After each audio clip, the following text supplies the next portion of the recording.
اللہ اکبر اللہ اللہ اللہ اکبر لا الہ الا اللہ۔ لوگوں نے حضرت عائشہ رضی اللہ تعالی عنہا سے پوچھا کہ آپ ہمیں حضور کی سیرت کے بارے میں کچھ خبر دیں۔ فرمانے لگیں کہ حضور علیہ السلام اپنی طبع میں ایسی سادگی رکھتے تھے کہ جب لباس میں کہیں پھٹن پیدا ہو جاتی تو حضور اپنے دستے کرم سے اپنے لباس کو خود ہی سی لیتے۔ جب حضور کے نالین میں کوئی پھٹن پیدا ہو جاتی تو حضور اپنے جوتے خود مرمت کر لیتے۔ اسی طرح فرمانے لگیں کہ آقا کریم علیہ السلام بکریوں کا دودھ خود دھو لیا کرتے تھے اور پانی نکالنے والے ڈول کے اندر جب کوئی مسئلہ ہوتا تو اس کی مرمت خود کر لیا کرتے۔ اور آگے فرمایا وَيَخْدِمُ نَفْسَهُ، اور حضور کسی پہ بوجھ نہیں بنا کرتے تھے، جو حضور کے کام ہوتے حضور خود کر لیا کرتے، بلکہ ازواج مطہرات کے ساتھ حضور کام کاج میں مدد دیتے اور ان کے ساتھ معاونت فرماتے۔ بلکہ حضرت معاذ بن جبل رضی اللہ تعالیٰ عنہ فرماتے ہیں کہ ایک دن حضور گلی سے گزر رہے تھے اور میں ایک جانور کی کھال اتار رہا تھا اور مجھے کھال اتارنے کا طریقہ نہیں تھا، مجبوراً مجھے کھال اتارنا پڑی۔ تو حضور گزرے تو مجھے دیکھا کہ معاذ بن جبل کو کھال اتارنا نہیں آ رہی، تو حضور رک گئے اور آقا کریم نے فرمایا معاذ ٹھہرو ذرا، میں تمہیں بتاتا ہوں کہ بکری کی کھال کیسے اتاری جاتی۔ اور آقا کریم آگے بڑھے اور حضور نے خود جو ہے وہ کھال اتاری اور پھر مجھے فرمایا معاذ ایسے کھال اتارا کرتے ہیں۔ آج ہم اپنے بڑے پن کو اور اپنی عظمت کو اس انداز سے لوگوں کے سامنے رکھنا چاہتے ہیں کہ ہم جو ہے وہ ٹشو کا ایک ٹکڑا بھی نہیں پکڑ سکتے، اور وہ بھی پکڑانے کے لیے ہمارے پاس ایک خادم موجود ہوتا ہے۔ لیکن آقا کریم علیہ السلام کی زندگی اور حضور علیہ السلام کی سیرت کی سادگی کا حسن اور جمال یہ ہے کہ حضور اپنے کپڑوں کو خود مرمت کر لیتے ہیں اور اپنے دیگر کام خود کرتے ہیں اور بطیب خاطر کرتے ہیں، اور اس میں کوئی چیز اپنے لیے شرمندگی کی محسوس نہیں کرتے ہیں۔ حضرت حسن رضی اللہ تعالی عنہ حضور علیہ السلام کے نواسے بھی ہیں اور آقا کریم علیہ السلام کی صحابیت کا شرف بھی پایا ہے۔ کہتے ہیں کہ کانا یجلس علی الارض، حضور علیہ السلام کی سیرت یہ ہے کہ حضور زمین پہ بیٹھ جاتے تھے۔ زمین پر بیٹھنے میں حضور شرمندگی محسوس نہیں کیا کرتے تھے، اس کو اپنے سٹیٹس کے خلاف نہیں سمجھا کرتے تھے۔ زمین کے اوپر حضور بیٹھ جایا کرتے تھے اور فرماتے ہیں وَيَطْعَمُ، اور زمین کے اوپر بیٹھ کر کے حضور علیہ السلام کھانا تناول فرمایا کرتے تھے۔ حضور کی عادت یہ تھی کہ آقا کریم جب بھی کھانا کھاتے تو حضور جھک کر کے کھانا کھاتے۔ فرماتے ہیں کہ میرے پاس ایک فرشتہ آیا جو کعبۃ اللہ کے صحن میں کھڑا تھا اور اس کی کمر کعبۃ اللہ کی چھت کے برابر تھی، اتنا اس کا قد تھا، اور اس نے مجھے کہا کہ آپ اگر چاہیں تو آپ کو نبی اور بادشاہ بنا دیتے ہیں، اور آپ اگر چاہیں تو آپ کو عبد اور نبی بناتے ہیں۔ تو میں نے عرض کی کہ میں نبی اور عبد بننا چاہتا ہوں۔ تو جب یہ بات حضور نے کہی تو فرمایا عائشہ اگر میں نبی اور بادشاہ بنتا تو یہ جتنے بھی پہاڑ ہیں یہ سونا بن کے میرے ساتھ چلتے، لیکن میں نے اس بات کو اختیار نہیں کیا۔ اور اس کے بعد حضور علیہ السلام جب بھی کبھی کھانا کھاتے تو حضور جھک کر کے کھاتے، جس طرح مالک کی دہلیز سے خیرات ملتی ہے اور کوئی خادم اس کو جو ہے وہ شکرانے کے طور پہ جو ہے وہ انتہائی عجز کے ساتھ کھاتا ہے۔ ساری زندگی حضور نے کھاتے اور پیتے ہوئے تکیہ نہیں لگایا، ہاتھ میں پلیٹ پکڑ کے اکڑ کے یا ٹہل کر کے یا جو ہے وہ بالکل سیدھے ہو کے نہیں، تھوڑا سا جھک کر کے بغیر تکیے کے حضور علیہ السلام کھانا کھانا پسند فرمایا کرتے تھے۔ اللہ جل شانہ کے محبوب علیہ السلام نے ارشاد فرمایا کہ اللہ تعالیٰ پسند کرتا ہے ایسے بندے کو جو متقی ہے، غنی ہے اور لوگوں کی نظروں سے چھپ کے رہتا ہے۔ نمایاں ہونے کا اسے شوق نہیں ہے، بلکہ چھپ کے زندگی گزارنے کی آرزو رکھتا ہے، اور متقی ہے، اللہ کی حرام کردہ چیزوں سے بچتا ہے، اور غنی ہے، اللہ نے اس کو جو دیا ہے اس کو راہ خدا میں بانٹتا ہے۔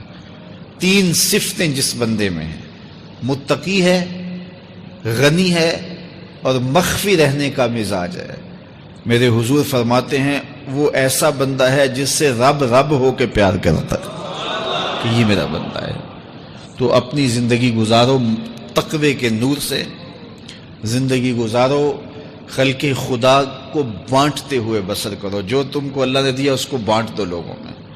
اور تیسری خوبی کہ لوگوں میں نمایاں ہونے کا، آج کل تو جب سے یہ سیلفی آئی ہیں تو اس شوق کو تو مہمیز لگ گئی ہے نا، یہ تو شوق آسمانوں پہ جا کے چڑھا ہر بندے کو نمایاں ہونے کا۔ آج تو عمرے بھی کیش ہوتے ہیں، طواف بھی کیش ہوتے ہیں، نمازیں بھی کیش ہوتی ہیں، سجدے بھی کیش ہوتے ہیں، اور انتہا ہو گئی رسول اللہ کے در پہ جو حاضری ادب والی تھی وہ بھی کیش ہو رہی ہے۔ تو اس نے نمائش کے شوق کو آسمان پر پہنچا دیا۔ لیکن اللہ کس کو پسند کرتا ہے؟ جو چھپ کے رہتا ہے، جو پوشیدہ رہتا ہے۔ نمایاں رہنا اس میں بہت زیادہ آفتیں ہیں، بہت زیادہ آفتیں ہیں۔ العافیت فی العزلہ، میرے حضور نے فرمایا عافیت تنہائی میں ہے۔ تو لوگوں سے چھپ کر کے جتنی زندگی گزرے، بالخصوص جو آپ کے اعمال ہیں وہ جو ہے وہ لوگوں سے چھپ کر کیے جائیں سوائے فرائض کے۔ ایک شخص نے حضور کی خدمت میں سوال کیا، حضور لوگوں میں سب سے اچھا شخص کون سا ہے؟ تو آقا کریم نے کیا جواب دیا؟ جس کی عمر زیادہ ہو، عمل اچھے ہوں۔ تو کہا پھر لوگوں میں سب سے شریر آدمی کون سا ہے؟ سب سے برا آدمی کون سا ہے؟ قال من طال عمرہ وساء عملہ، جس کی عمر لمبی ہو اور اس کے عمل برے ہوں، بوڑھا ہو جائے برائیاں نہ چھوڑے، ہڈیاں کمبن گوڈے کھڑکن تے اڑ گیا لک تیرا، اجے بھی بدیوں باز نہ آئوں، جیو مرد دلیرا۔ وہ کہتے ہیں نانا بن گیا دانا نہیں بنا۔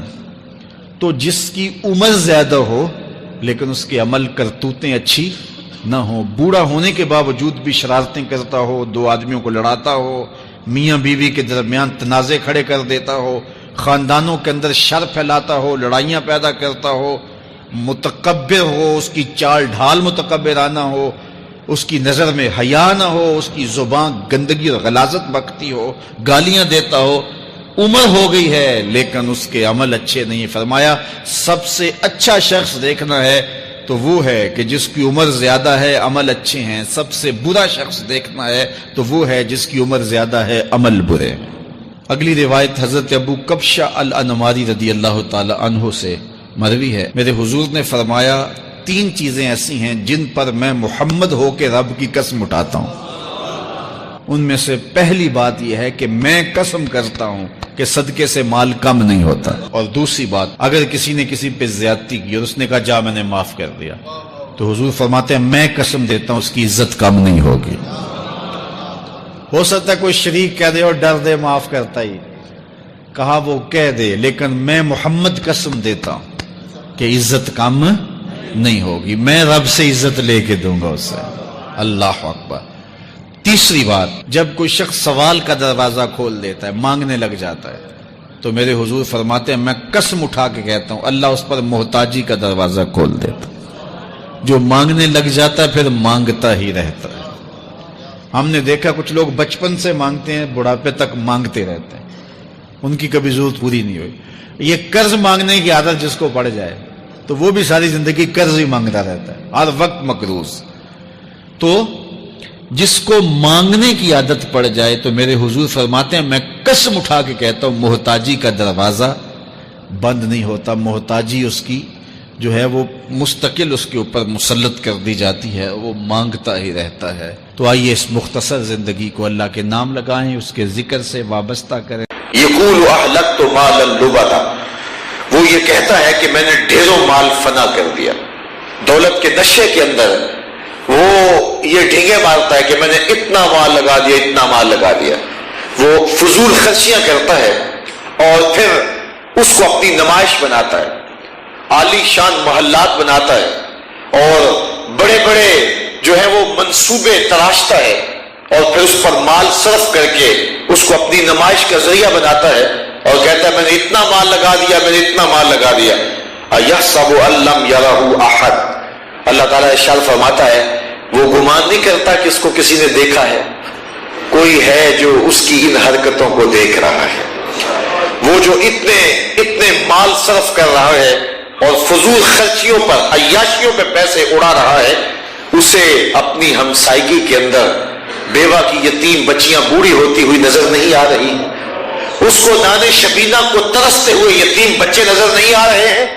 آگے شاہ فرمایا الم نجعل لہ عینین، ہم نے اس کی 2 آنکھیں نہیں بنائی، ولسانا وشفتین، اس کو زبان نہیں دی اور اس کو 2 ہونٹ نہیں دیے، کاش کہ یہ کھلی آنکھوں سے دیکھتا اور معاشرے کے اندر پھیلے ہوئے دکھوں کا مطالعہ کرتا۔ معاشرے کے اندر کتنے لوگ اذیت کی زندگی گزارنے پہ مجبور ہیں، یہ کھلی آنکھوں سے ان لوگوں کو دیکھتا اور یہ فضول خرچیوں میں اس نے جو پیسے لگائے ہیں یہ مال ان کی مدد کے لیے، ان کی نصرت کے لیے، ان کی اعانت کے لیے، ان کے دکھ بانٹنے کے لیے صرف کرتا، تو یہ کتنا طمانیت قلب سے مالا مال ہوتا اور اس کا رب بھی اس کے اوپر کتنا خوش ہوتا۔ لیکن یہ زبان رکھنے کے باوجود، 2 ہونٹ رکھنے کے باوجود، یعنی زبان اور ہونٹوں کے ذریعے سے وہ بول کر کے کسی کی توجہ بھی اس سمت دلا سکتا تھا کہ فلاں گھر میں چولہا نہیں جلتا اور غریب کے بچے نانے شبینہ کو ترستے ہیں، خود طاقت نہیں تھی تو کسی کو توجہ تو دلا سکتا تھا، لیکن اس نے نہ کسی کو توجہ دلائی اور نہ خود اس نے کسی دکھی کی مدد کی۔ اس کو ہم نے آنکھیں بھی دی تھی، اس کو زبان بھی دی تھی، اس کو 2 ہونٹ بھی دیے تھے۔ ارشاد فرمایا وَهَدَيْنَاهُ النَّجْدَيْنِ، اور ہم نے اس کو 2 اگری ہوئی چیزوں کی ہدایت بھی دی، 2 گھاٹیاں بھی دکھائیں، خیر اور شر کے راستے بھی دکھائے۔ اسے پتا ہے خیر کیا ہے، اسے پتا ہے شر کیا ہے، یہ انسان کی فطرت میں رکھا گیا ہے۔ اللہ نے رسولوں کے ذریعے، نبیوں کے ذریعے سے حق اور خیر کے راستے واضح بھی کر دیے، اور انسان کو خود بھی پتا ہے کہ اچھائی کیا ہے، اس کو خود بھی پتا ہے کہ برائی کیا ہے۔ جب وہ دیوار رکھتے ہوئے ہمسائے کے 2 انچ دبانے لگتا ہے تو ضمیر میں گھنٹیاں بجنے لگ جاتی ہیں کہ تو غلط کر رہا ہے۔ اسے بتانے والا کوئی نہ بھی بتائے پھر بھی اسے پتا ہے کہ یہ غلط کر رہا ہے۔ یہ وہ فطری ہدایت ہے، وہ جبلی ہدایت ہے جو اللہ تعالیٰ نے حضرت انسان کو عطا فرمائی ہے، لیکن یہ اس ہدایت سے بھی روشنی حاصل کر کے اپنی زندگی کے اندر اجالے نہ کر سکا۔ فرمایا وَهَدَيْنَاهُ النَّجْدَيْنِ، ہم نے اس کو ہدایت بھی عطا کی، ہم نے اس کو آنکھیں بھی دی، اس کو زبان بھی دی، اس کو 2 ہونٹ بھی دیے، پیغمبر بھی تشریف لائے، صالحین بھی آئے، اس کے پاس کتابیں بھی آئیں، اور یہ ان سے زندگی کی راہیں تلاش کر لیتا۔ فَلَقْتَحَمَ الْعَقَبَةَ، فرمایا یہ مشکل گھاٹی نہیں چڑھا۔